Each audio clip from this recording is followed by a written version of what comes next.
A mansão dos Almeida erguia-se imponente no bairro mais nobre de São Paulo, com seus jardins impecáveis e portões dourados que refletiam o sol da tarde.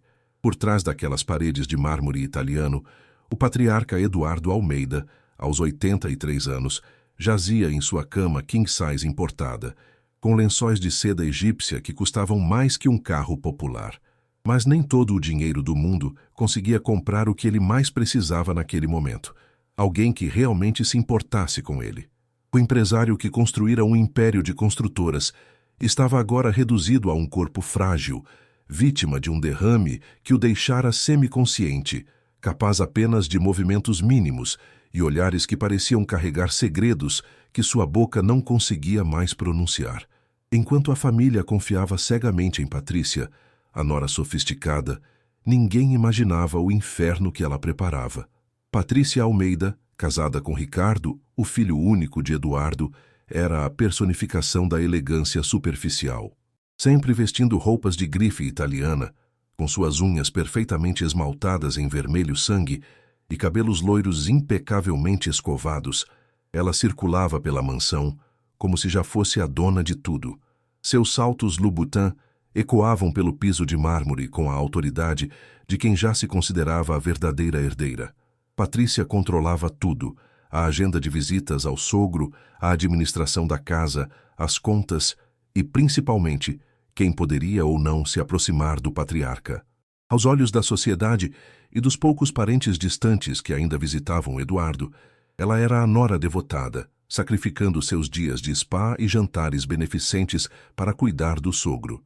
Mas a verdade que se escondia por trás daquele verniz de perfeição era muito mais sombria. Foi numa terça-feira chuvosa que Marina chegou à mansão, carregando uma mochila surrada nas costas e segurando um guarda-chuva barato que mal a protegia da tempestade. Aos 28 anos, Marina Silva tinha o rosto cansado de quem conhecia a vida pelo lado mais difícil.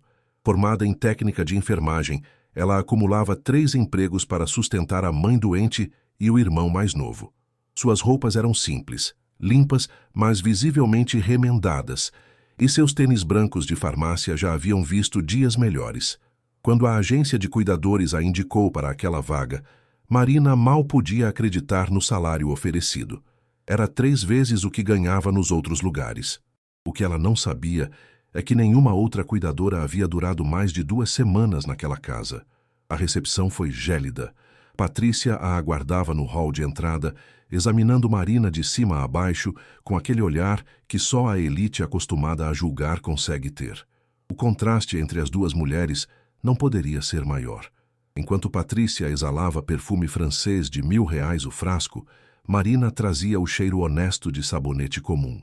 As malas Louis Vuitton decorativas de Patrícia no aparador eram um insulto silencioso à mochila surrada de Marina, que continha apenas 2 mudas de roupa e uma foto amassada da família.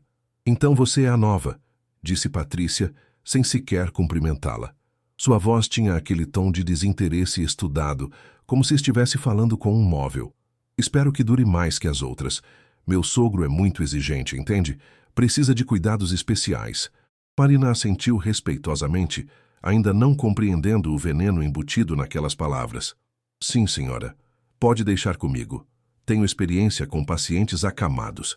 Patrícia soltou uma risada curta, quase um latido. "Experiência? Querida, duvido que você já tenha visto uma casa como esta na vida. Aqui não é posto de saúde do SUS. Aquele vaso ali", apontou para um vaso chinês da dinastia Ming, "vale mais que você ganhará em 10 anos.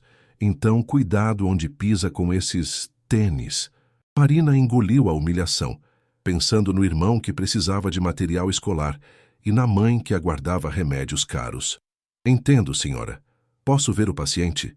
O quarto de Eduardo era maior que o apartamento inteiro onde Marina morava com a família.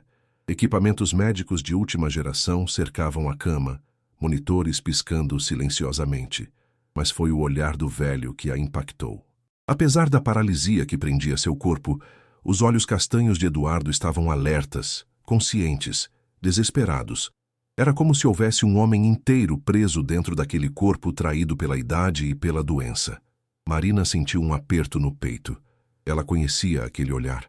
Já havia visto em dezenas de pacientes aquela súplica silenciosa por dignidade, por conexão humana. "Olá, Sr. Eduardo", disse ela suavemente, aproximando-se e tocando gentilmente a mão dele. A pele era fina como papel de seda, manchada pelo tempo, mas ainda quente. "Meu nome é Marina, e vou cuidar do senhor a partir de agora. O senhor pode apertar minha mão se está me ouvindo?" Um leve aperto, quase imperceptível, mas estava lá. Os olhos dele se encheram de lágrimas que escorreram silenciosamente pelas têmporas. Marina as enxugou com delicadeza, percebendo algo que nenhuma das cuidadoras anteriores havia notado. Eduardo Almeida estava consciente, perfeitamente consciente, apenas incapaz de se comunicar. Os primeiros dias foram um exercício de resistência. Patrícia criava situações propositalmente humilhantes. Exigia que Marina comesse as refeições na área de serviço, um quartinho abafado nos fundos da casa, enquanto ela jantava no salão principal com talheres de prata.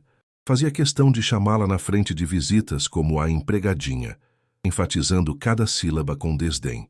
Quando Marina preparava o banho de Eduardo com cuidado, testando a temperatura da água, Patrícia aparecia imediatamente para criticar. "Muito quente e incompetente, quer escaldar meu sogro? Ou muito frio, quer que ele pegue pneumonia? É por isso que você trabalha como empregada, não tem capacidade para mais nada."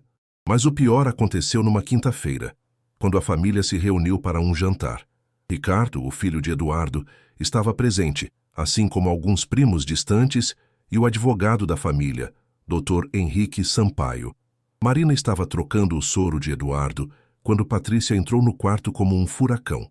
"O que você pensa que está fazendo? Quem autorizou você a trocar o soro?" "Senhora, está no horário. O senhor Eduardo precisa da medicação", Marina explicou calmamente, mostrando a ficha médica. "Precisa? Precisa?" A voz de Patrícia subiu 2 oitavas. "Você, uma cuidadora de 5ª categoria, acha que sabe mais que eu? Eu que estou aqui há anos cuidando dele?" Ela arrancou a ficha das mãos de Marina com violência. "Sabe o que você é? Uma lixo, uma Zé Ninguém que deveria estar agradecendo por eu ter permitido que uma pessoa como você entrasse na minha casa." Marina permaneceu em silêncio, mas seus olhos encontraram os de Eduardo. O velho estava assistindo a tudo, e em seu olhar havia algo novo. Raiva. Uma raiva profunda, impotente, mas consciente. Patrícia continuou. "A partir de agora, você vai aprender seu lugar. Vê aquele banheiro?" Apontou para o banheiro de mármore do quarto. "Está imundo. Quero que limpe com estas mãos." Jogou um pano de chão aos pés de Marina. "Sem luvas, sem produtos, só água e sabão. E quero que fique brilhando." Marina aguentou calada, pegou o pano e foi até o banheiro. Era uma humilhação calculada, mas ela tinha família para sustentar. Enquanto esfregava o chão já impecavelmente limpo, ouviu Patrícia rindo alto para os convidados no corredor. "Tive que colocar a empregadinha no lugar dela. Essas pessoas precisam entender que há hierarquia neste mundo." Mas o que ninguém viu foi Eduardo. O velho patriarca conseguiu, com esforço sobre-humano, mover a mão alguns centímetros e tocar a perna de Marina quando ela passou perto da cama depois de limpar o banheiro. Foi um toque leve, mas proposital. Marina olhou para ele e viu algo que nunca esqueceria. Uma lágrima solitária descendo pelo rosto enrugado do milionário, seguida por um piscar de olhos deliberado. 2 vezes. Era um código. Ele estava tentando se comunicar. Naquela noite, Marina não conseguiu dormir no quartinho apertado que lhe fora designado. Algo estava errado naquela casa, ela podia sentir. A forma como Patrícia controlava obsessivamente tudo relacionado a Eduardo, como ela era a única que administrava os medicamentos dele pessoalmente, como afastava qualquer pessoa que tentasse ficar muito tempo com o sogro. E havia algo mais, um padrão que Marina começava a perceber com seus anos de experiência em cuidados. Eduardo sempre piorava após as visitas de Patrícia. Foi na semana seguinte que Marina começou a conectar os pontos. Toda tarde, por volta das 3 horas, Patrícia subia pessoalmente ao quarto com uma bandeja. Dizia que era o chá especial de Eduardo, uma receita de ervas que ela mesma preparava. Insistia que ninguém mais podia servir, que era um momento privado entre sogra e sogro. Após tomar o chá, Eduardo invariavelmente ficava mais letárgico, às vezes dormindo por horas, outras vezes caindo em estados de semiconsciência profunda. Marina havia questionado isso sutilmente uma vez, e Patrícia quase a demitiu na hora. Você está questionando meu cuidado com o meu sogro? Como ousa? Mas Marina era observadora. Começou a anotar tudo em um caderninho surrado. Horários, sintomas, padrões. Eduardo ficava mais alerta de manhã. Conseguia se comunicar melhor com piscadas e pequenos movimentos. Mas após o chá das 3, era como se uma cortina caísse sobre ele. A enfermeira nela sabia que aquilo não era normal. Foi numa terça-feira que tudo mudou. Patrícia teve que sair para um evento beneficente, algo que não podia recusar sem levantar suspeitas na sociedade. Ela deu instruções rígidas. Não se atreva a dar nada para ele comer ou beber além do que está prescrito, e nem pense em ficar conversando com ele. Ele precisa de silêncio. Marina concordou docilmente, mas assim que ouviu o ronco do carro de luxo de Patrícia se afastando, ela agiu. Pela primeira vez em semanas, Eduardo não tomou o chá das 3. Marina simplesmente não o preparou. E o que aconteceu nas horas seguintes a deixou com o sangue gelado. Eduardo começou a melhorar. Não drasticamente, mas visivelmente. Seus olhos ficaram mais focados, seus movimentos mais deliberados. Por volta das 6 da tarde, ele conseguiu algo que não fazia há meses. Moveu a cabeça ligeiramente e fez um som, um gemido baixo que parecia uma tentativa de falar. Marina aproximou-se rapidamente. Senhor Eduardo, o senhor está tentando me dizer algo? 2 piscares rápidos. Sim. Tem a ver com a senhora Patrícia? 2 piscares novos. Marina sentiu o coração acelerar. O senhor está sendo envenenado? A palavra saiu como um sussurro, mas a reação de Eduardo foi imediata. Seus olhos se arregalaram e ele piscou 2 vezes com tanta força que todo seu rosto se contorceu com o esforço. Naquele momento, Marina percebeu a dimensão do horror. Um homem consciente, lúcido, estava sendo sistematicamente drogado pela própria nora, mantido em estado de semiconsciência. Mas por quê? A resposta veio quando ela começou a procurar evidências.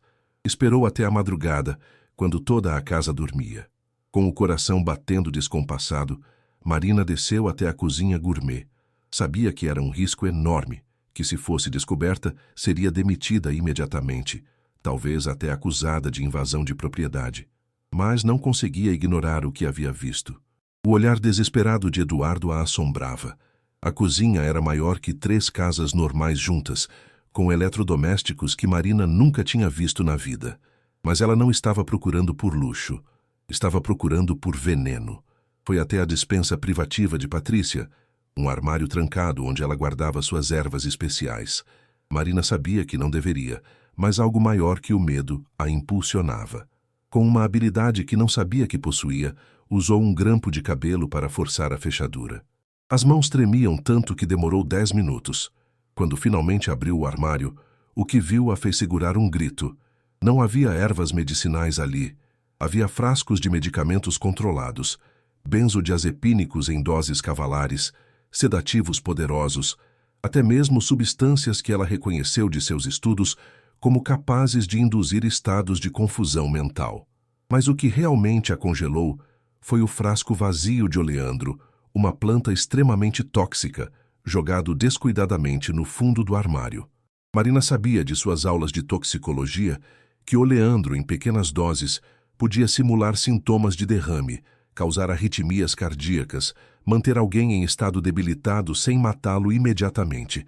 Com as mãos tremendo violentamente, ela fotografou tudo com seu celular velho, cuidando para que a luz do flash não acendesse.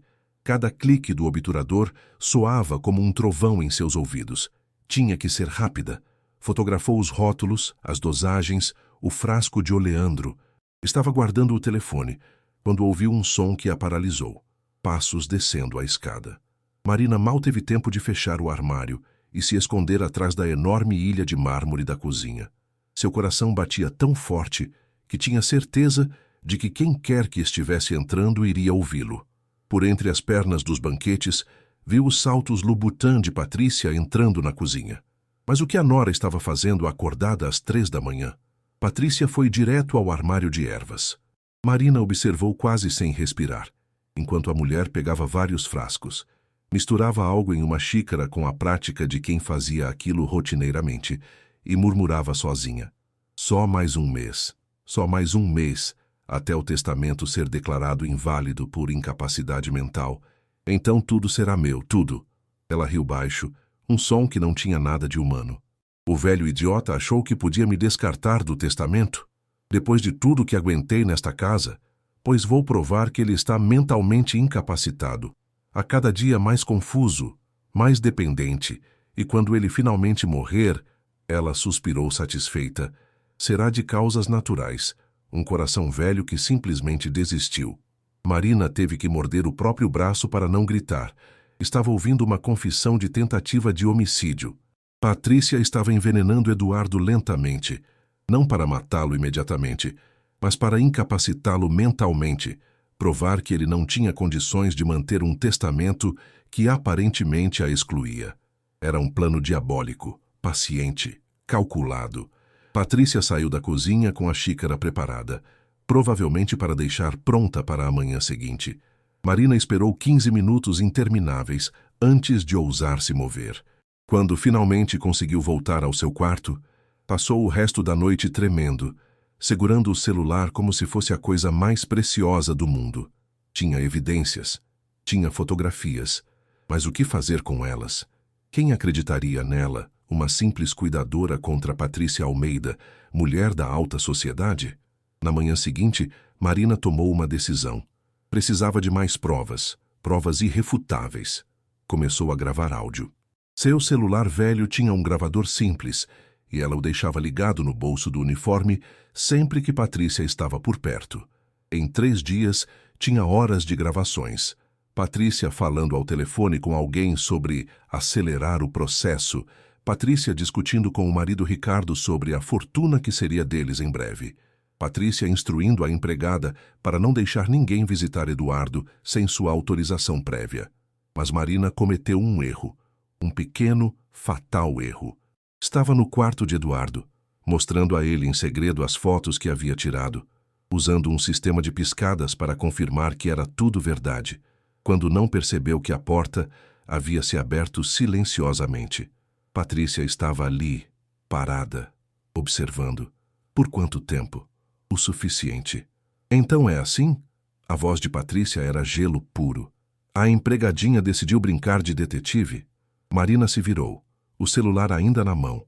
Tentou escondê-lo, mas foi tarde demais. Em 2 passos, Patrícia estava sobre ela, arrancando o aparelho com força. O que é isso? O que você estava mostrando para ele? Marina tentou recuperar o telefone, mas Patrícia era mais rápida. Ela olhou a tela, viu as fotos e seu rosto mudou. A máscara de elegância caiu completamente, revelando algo monstruoso por baixo. Você invadiu minhas coisas? Você entrou na minha despensa? Eu sei o que você está fazendo, Marina disse, encontrando coragem que não sabia que tinha. Sei que está envenenando o senhor Eduardo. E vou provar. Patrícia riu. Foi uma risada alta, histérica, assustadora. Você vai provar? Você, uma cuidadora miserável que ganha salário mínimo. Ela segurou o celular bem alto. Com isto, com estas fotos borradas tiradas por este lixo de telefone, e então, diante dos olhos horrorizados de Marina, Patrícia jogou o celular no chão e o esmagou com o salto do sapato. 1 vez, 2, 3 vezes, até que não sobrou nada além de plástico despedaçado e vidro partido. Marina sentiu lágrimas queimando seus olhos, mas não as deixou cair. Eu tenho backups. Mandei tudo para uma amiga. Mentira. Patrícia sorriu. Você é patética até para mentir. Vejo em seus olhos. Aquele era seu único celular, não é? Aposto que nem tem computador em casa. Ela estava certa. Marina não tinha para onde enviar as evidências. Agora você tem 2 opções. Pega suas coisas e sai imediatamente desta casa. Ou eu chamo a polícia e te acuso de roubo, invasão e tentativa de extorsão. E adivinha em quem eles vão acreditar? Na respeitável Patrícia Almeida ou na cuidadora desesperada? Eu não vou embora, Marina disse, plantando os pés no chão. Não vou deixar o senhor Eduardo. Não? Patrícia inclinou a cabeça. Então vamos fazer do jeito difícil. Ela pegou o interfone. e, para o horror de Marina, começou a gritar. Socorro, socorro, a cuidadora enlouqueceu. Ela está me ameaçando. Ricardo, alguém chame a polícia. Tudo aconteceu muito rápido depois disso. Ricardo subiu correndo, seguido pela empregada e pelo motorista. Encontraram Marina parada no meio do quarto, com restos do celular aos seus pés, e Patrícia teatralmente abraçada ao batente da porta, lágrimas escorrendo, falsas, tão falsas. Ela me atacou, Patrícia soluçou. Eu a peguei roubando joias da minha gaveta, e quando confrontei, ela me atacou. Olha, ela mostrou um arranhão no braço que Marina tinha certeza de que não estava ali antes. Patrícia tinha se arranhado propositalmente. Isso não é verdade. Marina tentou se defender. Ela está envenenando seu pai, ela está... Está vendo? Patrícia interrompeu. Ela está delirando, provavelmente usando drogas. Ricardo, chama a polícia. Vou processar esta criatura por calúnia, invasão, tentativa de roubo. Ricardo, que sempre fora um homem fraco e completamente dominado pela esposa, pegou o telefone sem hesitar. Marina olhou para Eduardo, que assistia a tudo com olhos desesperados, lágrimas escorrendo pelo rosto, completamente impotente. Ela tentou uma última vez. Senhor Ricardo, por favor, acredite em mim. Olhe para seu pai. Veja o estado dele. Sua esposa está... Chega! Ricardo gritou. Você está demitida, imediatamente. E considere-se com sorte se eu não prestar queixa. A polícia chegou em 20 minutos. 2 policiais entraram na mansão como se estivessem pisando em território sagrado, claramente intimidados pela ostentação do lugar. Patrícia tinha se recomposto completamente. Agora a imagem perfeita da vítima elegante e traumatizada. Tinha até colocado óculos escuros, como se estivesse contendo lágrimas. Oficial, ela disse com voz trêmula. Essa mulher invadiu minha privacidade, tentou me roubar, e quando a confrontei, me agrediu. Tenho as marcas. Ela mostrou o arranhão. Além disso, descobri que ela estava tirando fotos de áreas privadas da casa. Creio que planejava um assalto maior. Marina tentou explicar, mas quem os policiais olhavam com simpatia? A mulher bem vestida, de classe, ou a cuidadora com roupas simples e olhos desesperados? A resposta estava clara na expressão deles. A senhora quer prestar queixa formal? Um dos oficiais perguntou a Patrícia. Sim, por invasão de privacidade, tentativa de roubo, agressão e calúnia. Patrícia respondeu firmemente. Marina foi levada para a delegacia. Não algemada, mas a humilhação foi completa. Os vizinhos assistiram pela janela. A empregada sussurrou algo para o motorista. Ricardo olhava para o chão, covarde até o fim. E Patrícia? Patrícia ficou na porta da mansão com um sorriso minúsculo nos lábios. Na delegacia, Marina deu seu depoimento, mas soou exatamente como Patrícia havia previsto. Desesperado, conspiratório, inverossímil. Uma cuidadora acusando uma socialite de envenenamento lento, sem provas físicas, depois de ser pega invadindo áreas privadas da casa. O delegado foi educado, mas cético. Olha, senhora, entendo que trabalhar para gente rica pode ser estressante, mas acusações sérias precisam de provas sérias. A senhora tem alguma evidência? Tinha, Marina sussurrou, mas ela destruiu. O delegado suspirou. Certo, vou liberar a senhora sem fiança, mas não deixe a cidade, e sugiro que não se aproxime mais da família Almeida. Marina saiu da delegacia às 3 da manhã, sem dinheiro nem para o ônibus. Caminhou 7 quilômetros até a casa de uma amiga, onde finalmente desabou. Chorou até não ter mais lágrimas pensando em Eduardo, em seus olhos desesperados, em como o havia abandonado nas mãos daquela mulher. Mas a história não terminou ali, porque Patrícia, em sua arrogância, cometeu um erro fatal. No dia seguinte, apareceu na casa de Marina. A cuidadora estava dormindo no sofá da amiga quando a campainha tocou. Era Patrícia, sozinha, dirigindo um Mercedes conversível, usando óculos de sol caríssimos. Precisamos conversar, ela disse quando Marina abriu a porta. Elas sentaram em um café próximo. Patrícia pediu um expresso, Marina apenas água. O contraste entre elas era gritante até ali. Você é persistente, vou admitir. Patrícia começou, mexendo o açúcar no café com movimentos delicados. E eu respeito isso. Então vou fazer uma proposta. 500 mil reais. Ela deixou a quantia pesar no ar. em dinheiro, sem rastreamento. Você pega, desaparece, vai viver sua vida em outra cidade e esquece tudo que viu naquela casa. Cuida da sua mãe doente, do seu irmãozinho, compra uma casa. Vive bem. Marina olhou para aquela mulher tão bonita por fora, tão podre por dentro. E o senhor Eduardo? O Eduardo? Patrícia riu suavemente. O Eduardo vai morrer, querida. Hoje, amanhã, daqui a 6 meses. Ele tem 83 anos, está na hora. E quando ele morrer, eu e Ricardo herdaremos tudo, como deve ser. Como sempre deveria ter sido. Ela se inclinou. Ou você pode recusar e continuar sua vidinha miserável com um processo criminal nas costas, sem conseguir emprego como cuidadora nunca mais. Sua escolha. Marina sentiu algo dentro dela se solidificar. Era como se todas as humilhações, todo o desespero, toda a injustiça que havia visto na vida, cristalizassem naquele momento em uma única certeza inabalável. Ela olhou Patrícia nos olhos e disse: "O senhor Eduardo vale mais que qualquer fortuna, e eu não vou desistir dele." A máscara de Patrícia caiu novamente. "Você é mais idiota do que pensei, vai se arrepender disso." "Talvez," Marina respondeu, levantando-se. "Mas vou conseguir dormir à noite." Patrícia saiu furiosa, os saltos batendo com força no chão do café. Marina ficou ali, tremendo, mas de pé. Não tinha mais celular, não tinha mais emprego, tinha um processo criminal pendente. Mas tinha algo que Patrícia nunca entenderia: princípios. Foi a amiga de Marina, Júlia, também enfermeira, quem teve a ideia. "Aí o advogado da família. Você disse que tinha um advogado que estava no jantar. Os advogados têm obrigação ética. Se você contar para ele..." Marina se agarrou àquela esperança. Descobriu o escritório do Dr. Henrique Sampaio, um dos advogados mais respeitados de São Paulo. Era um tiro no escuro, mas era tudo o que tinha. Ela apareceu sem hora marcada, com as roupas amarrotadas de 2 dias, e implorou à secretária: "Por favor, é sobre a vida de Eduardo Almeida. 5 minutos. É tudo o que peço." A secretária, uma mulher de meia idade com expressão materna, algo na urgência de Marina a tocou. "Espere aqui."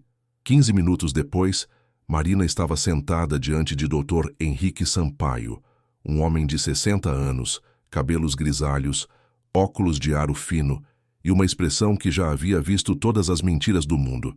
Marina contou tudo: as drogas, o oleandro, os padrões, a confissão que ouviu na cozinha. Sem celular para mostrar fotos, sem gravações, só sua palavra. "Doutor." Henrique ouviu em silêncio. Quando ela terminou, ele juntou as mãos sob o queixo. "Senhora Marina, o que me traz preocupação não é se acredito em você ou não. É que Eduardo me procurou há 6 meses, querendo alterar o testamento." Patrícia descobriu e ficou furiosa. Desde então, Eduardo tem estado incapacitado. "Conveniente, não? O senhor acredita em mim?" Marina mal podia acreditar. "Acredito que algo está errado naquela casa." Ele corrigiu. "Mas acreditar não é suficiente. Preciso de provas, e você não tem nenhuma. Então não há nada que possamos fazer?" Dr. Henrique ficou em silêncio por um longo momento. Depois disse: "Legalmente minhas mãos estão atadas, mas..." Ele abriu uma gaveta e tirou um cartão. "Este é o contato de um investigador particular. Discreto, ex-polícia. Se alguém pode conseguir provas, é ele. Mas custa caro." "Eu não tenho dinheiro," Marina sussurrou. "Eu sei." Dr. Henrique pegou o talão de cheques. "Considere um adiantamento. Se você estiver certa e conseguirmos provar, Eduardo me reembolsará. Se estiver errada..." Ele suspirou. "Perderei algum dinheiro, mas minha consciência ficará tranquila." Marina saiu daquele escritório com um cheque de 50 mil reais e uma esperança renascida. O investigador, um homem chamado Carlos Mendes, era um ex-delegado aposentado que atendia casos particulares. Quando Marina contou a história, ele assentiu sombriamente. Envenenamento lento é mais comum do que as pessoas imaginam, especialmente em famílias ricas. "Vou precisar de 2 semanas." Foram as 2 semanas mais longas da vida de Marina. Ela voltou a trabalhar em um hospital público, mas não conseguia parar de pensar em Eduardo. Todas as noites, antes de dormir, via aqueles olhos desesperados pedindo ajuda. Será que ele ainda estava vivo? Será que Patrícia havia acelerado o envenenamento depois que Marina saiu? Carlos trabalhou metodicamente. Primeiro, conseguiu acesso aos registros médicos de Eduardo através de um enfermeiro que trabalhava na clínica particular onde o patriarca havia sido atendido antes do derrame. Os resultados de exames antigos mostravam um homem saudável para a idade, sem histórico de problemas cardíacos graves. Depois, através de contatos na alta sociedade, descobriu algo perturbador. Patrícia tinha um amante, um personal trainer 20 anos mais jovem, e os dois eram vistos juntos em hotéis discretos. Havia mais. Registros bancários mostravam transferências suspeitas de contas de Eduardo para offshores nas Ilhas Cayman, todas autorizadas por procurações que Patrícia havia conseguido fazer o sogro assinar durante momentos de confusão mental. Mas a evidência definitiva veio de onde menos esperavam. Carlos conseguiu instalar, através de um técnico que fazia manutenção na mansão, uma câmera minúscula escondida em um detector de fumaça no quarto de Eduardo. Era ilegal, inadmissível em tribunal, mas necessária. E o que aquela câmera capturou nos próximos dias foi absolutamente assustador. No quarto dia de gravação, a câmera registrou Patrícia entrando no quarto de Eduardo às 3 da manhã, quando toda a casa dormia. Ela carregava uma seringa.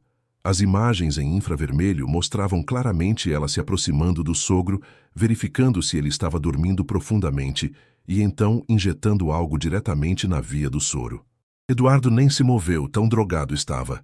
Patrícia esperou alguns minutos, observando os monitores cardíacos, e então sussurrou, pensando que ninguém poderia ouvi-la. Mais 2 semanas, velhinho. Mais 2 semanas e você vai ter uma parada cardíaca muito conveniente. E eu finalmente terei o que é meu. Carlos levou o vídeo imediatamente para Dr. Henrique. Os dois assistiram em silêncio, e quando terminou, o advogado tinha lágrimas nos olhos. Meu Deus! Ele confiou nela. Nós todos confiamos nela.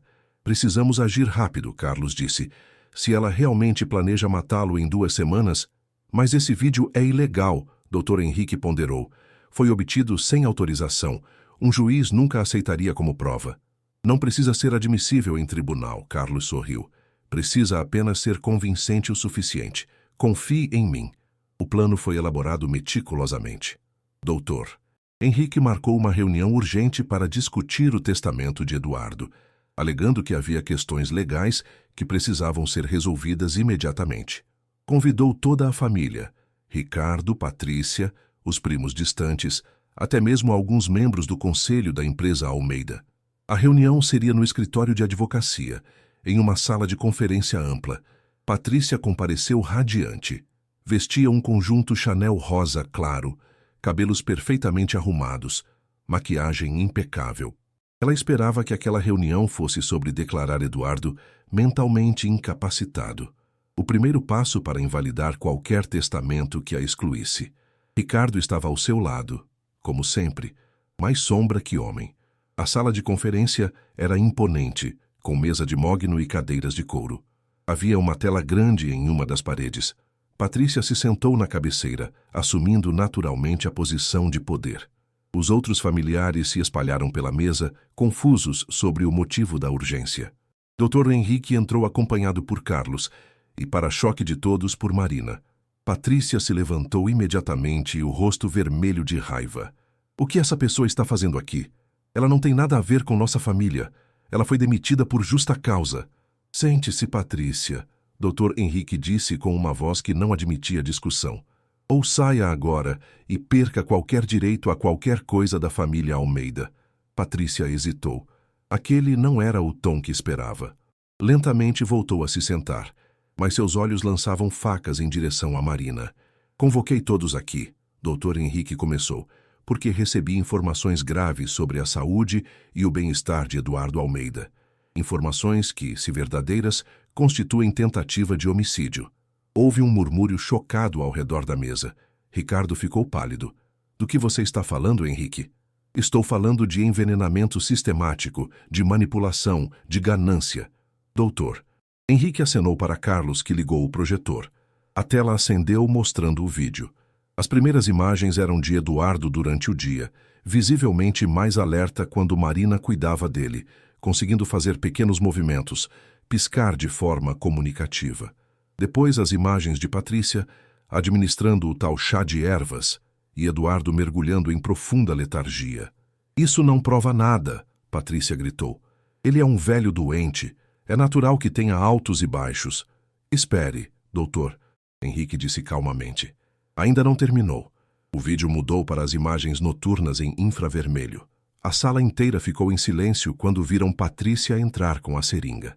Quando ela injetou algo no soro e sussurrou sobre a morte planejada de Eduardo, houve gritos de choque. Uma prima começou a chorar. Ricardo ficou tão branco que parecia que ia desmaiar. "Isso é mentira", Patrícia berrou, levantando-se de um salto. "Isso é uma montagem. Vocês editaram esse vídeo. Essa cuidadora de quinta categoria está tentando me incriminar para extorquir dinheiro." "Montagem", Carlos falou pela primeira vez. "Interessante acusação, porque eu também tenho isto." Ele colocou sobre a mesa um relatório toxicológico. "Conseguimos, através de ordem judicial baseada em suspeita de crime, coletar amostras do soro que estava sendo administrado ao senhor Eduardo. Sabe o que encontramos? Benzodiazepínicos em doses que poderiam matar um elefante, extratos de oleandro, substâncias que não estão em nenhuma prescrição médica." Patrícia estava encurralada, mas ainda tentou. "Não sei como isso foi parar ali. Talvez a farmácia tenha enviado errado, talvez você devesse parar de mentir." A voz veio da porta. Todos se viraram. Lá estava Eduardo Almeida, em uma cadeira de rodas, empurrado por um enfermeiro particular.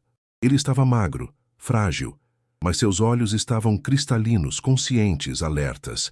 Dr. Henrique havia secretamente o transferido para uma clínica particular 3 dias antes, sob os cuidados de médicos especializados em desintoxicação. Com as drogas lentamente saindo do sistema, Eduardo havia recuperado a consciência. A reação de Patrícia foi tudo o que precisavam ver. Ela não demonstrou alívio por ver o sogro vivo e melhor. Demonstrou terror puro. Você estava em coma? Como você... Em coma?" A voz de Eduardo era fraca, mas firme. "Eu nunca estive em coma, Patrícia. Eu estava consciente, preso em meu próprio corpo por suas drogas, mas consciente. Eu vi tudo, ouvi tudo.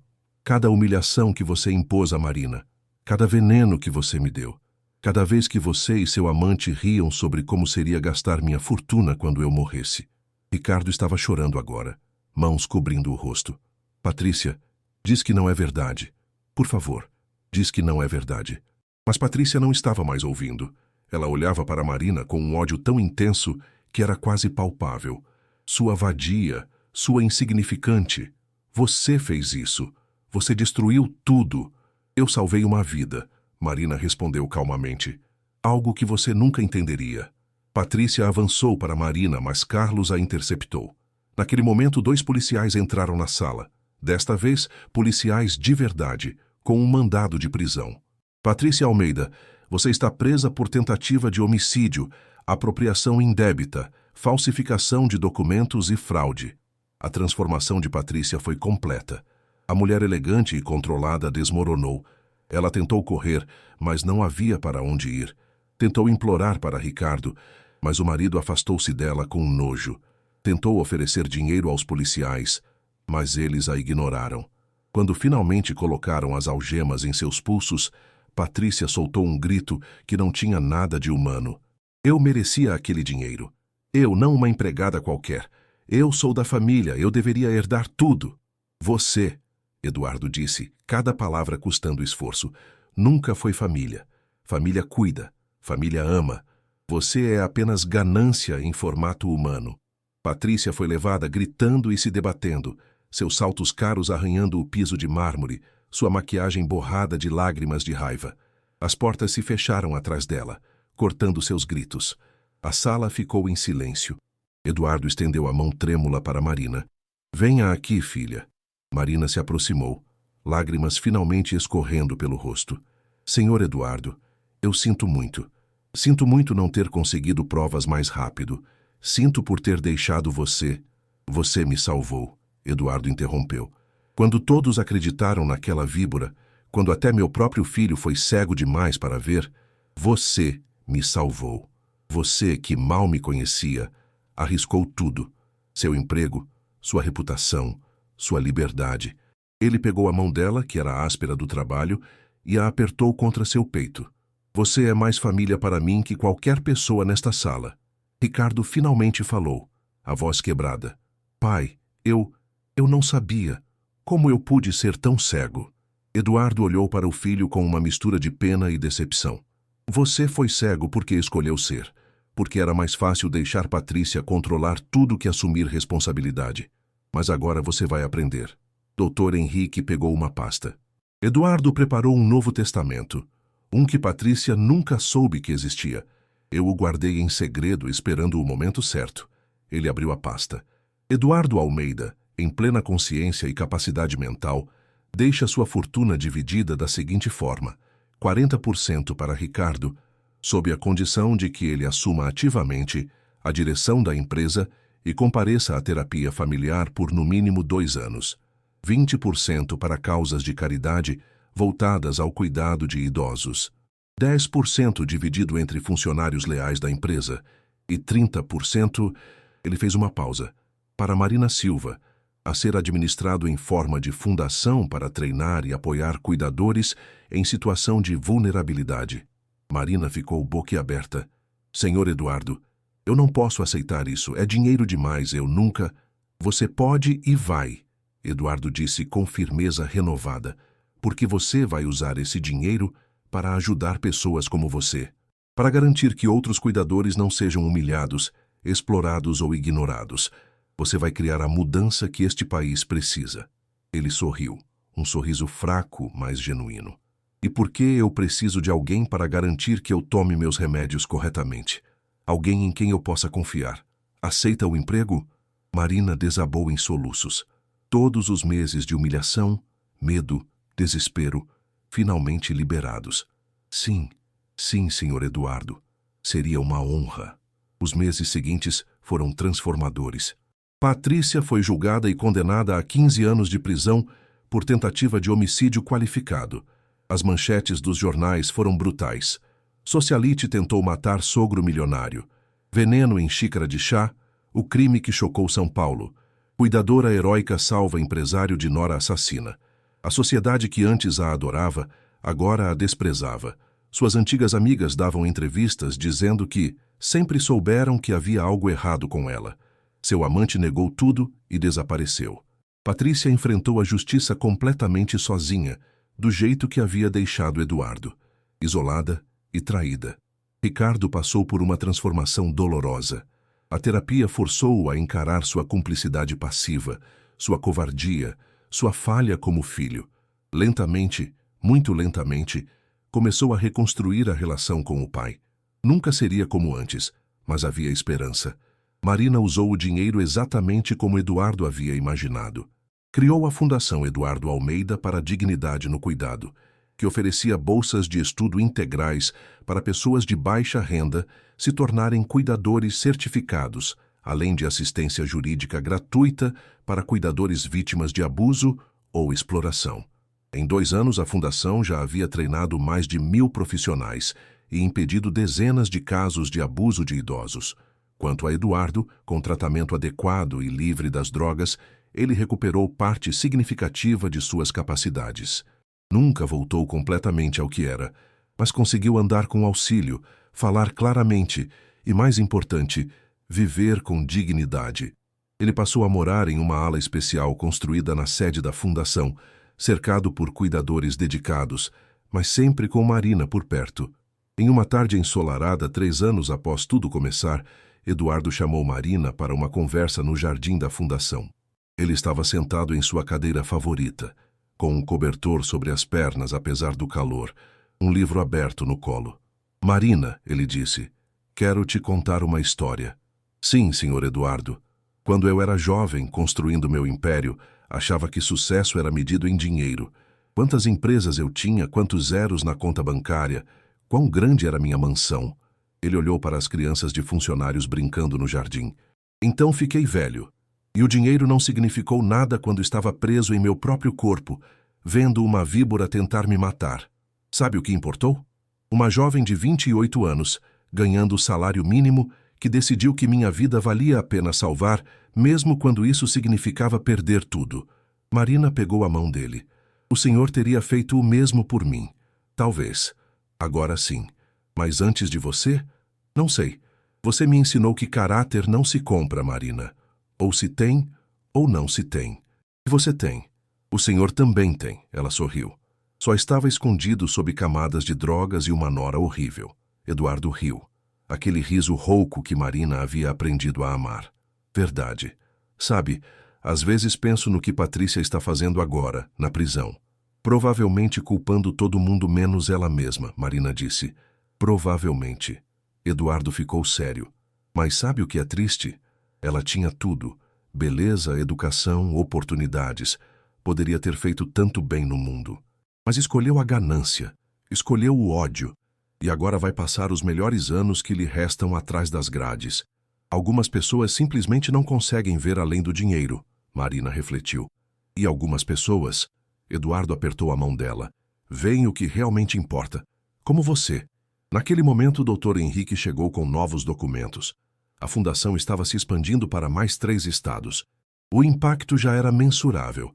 Casos de abuso de idosos haviam diminuído 20% nas regiões onde a fundação atuava.